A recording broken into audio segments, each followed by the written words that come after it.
If you're scaling a startup, Stripe subscriptions will only get you so far. Eventually, you're going to need deal tracking, opportunities, contracts, product tracking, quotes, and maybe even advanced CPQ.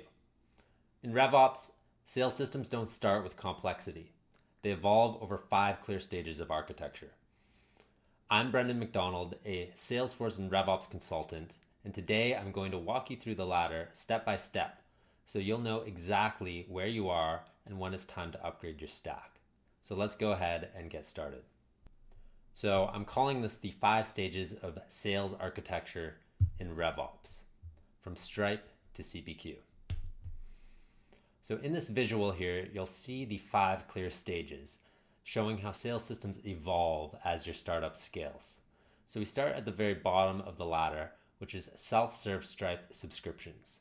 Now these are typically credit card signups, or they could just be monthly subscriptions, even if you do have a sales team, but they can start without a sales team.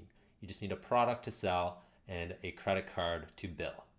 Now, if you want to actually start to move up market in a B2B SaaS environment where you're selling to larger and larger companies, you're typically going to want to sell annualized deals which require contracts and pipeline tracking. This is where your architecture evolves and you introduce the opportunity or deal object to track pipeline and contracts which come into place after a deal is won.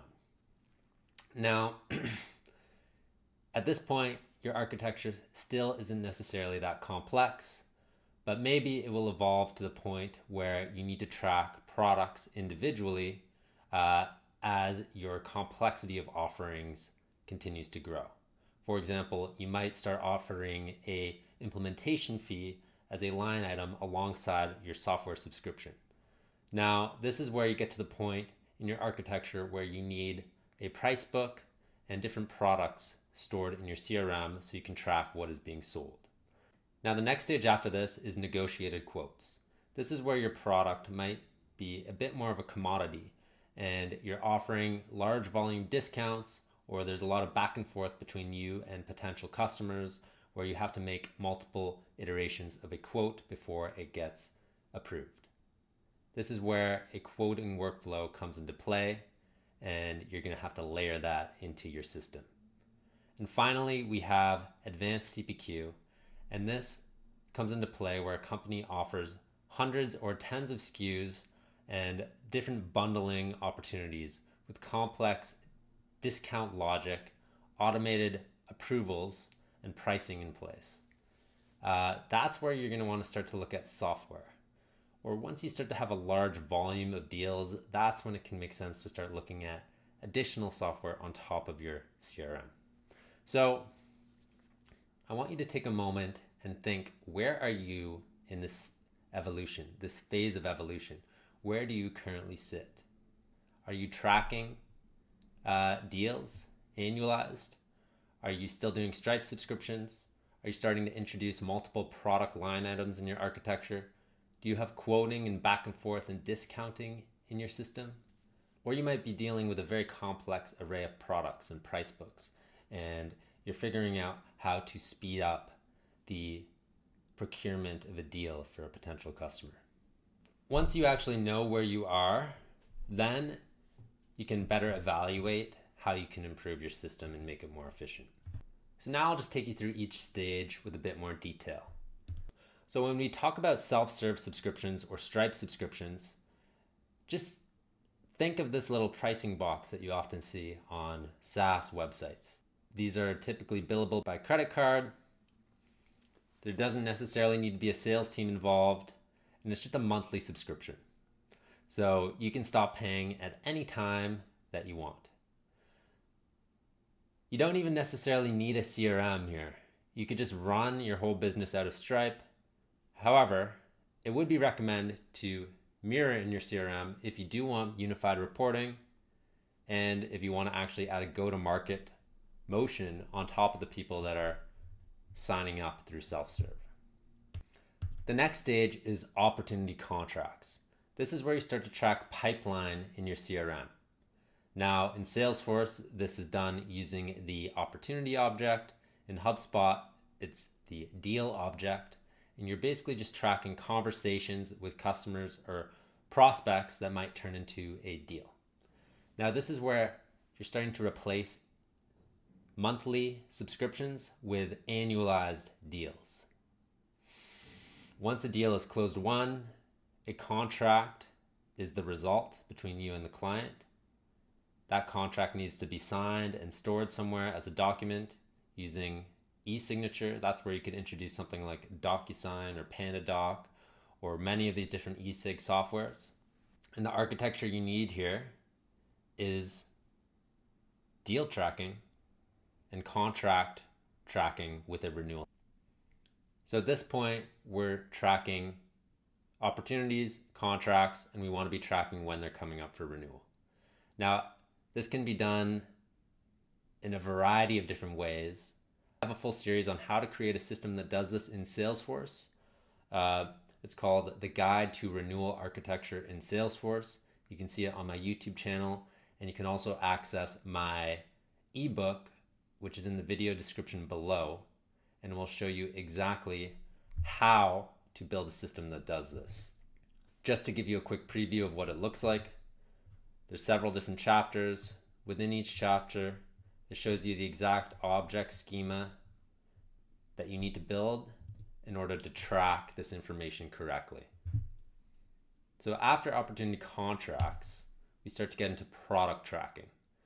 This is where deals are starting to get broken out into different line items.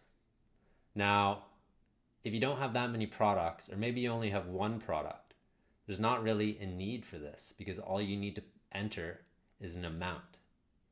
But if you're starting to break up your offerings by different products, this is where you need to layer in another layer of architecture and break the deals down by line item. Now in Salesforce, the object used for this is called opportunity line items. And then in order to use that object, you need to enable price books and products. And that allows you to price different products at a different rate. So the architecture needed for this is a CRM with product, price book, and line items configured. Here we have an example of a user license being sold and a secondary storage item being sold in a $13,000 deal. Now the next phase after product tracking is negotiated quotes. This is when your deals are starting to face price pressure and discounting, and you need a workflow to handle that consistently.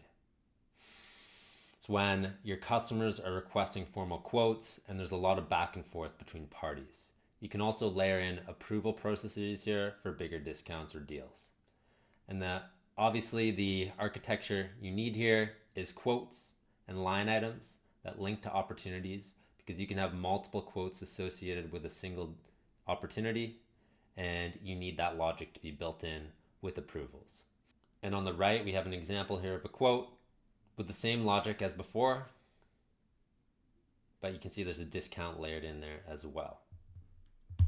And finally, we have advanced CPQ. At this point, you have hundreds of products, complex bundles, automated pricing and discount approvals, and a high volume of deals or quotes that need to be put together quickly. This is where software can come into play, and pre-built solutions can make this a lot more efficient.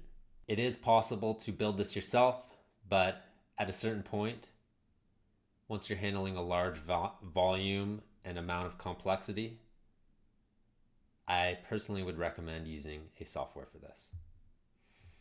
You can see on our right, we have more of a complex quote where there's bundling involved.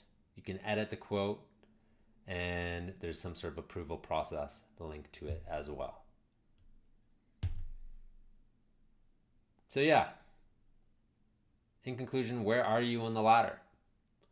Startups will grow into sales complexity step by step. Evaluate your business needs and build to your goals. Maybe you don't want a complex quoting process or don't need it because you don't have that many products. But if you do have a lot of complexity, then buy a solution. Build to whatever your needs are. And lastly, if you're just getting started with this, I highly recommend you go and check out my YouTube series explaining how to build the opportunity contracting layer and tie that in with renewals. It is called the Guide to Renewal Architecture in Salesforce, and it will take you a long way if you're just getting started with Salesforce or you're just getting on to larger and larger deals. And lastly, if you want to work with me directly, you can book time with me on Calendly and we can chat about your current sales architecture and where you want to go. Thank you for your time, and I hope you learned something.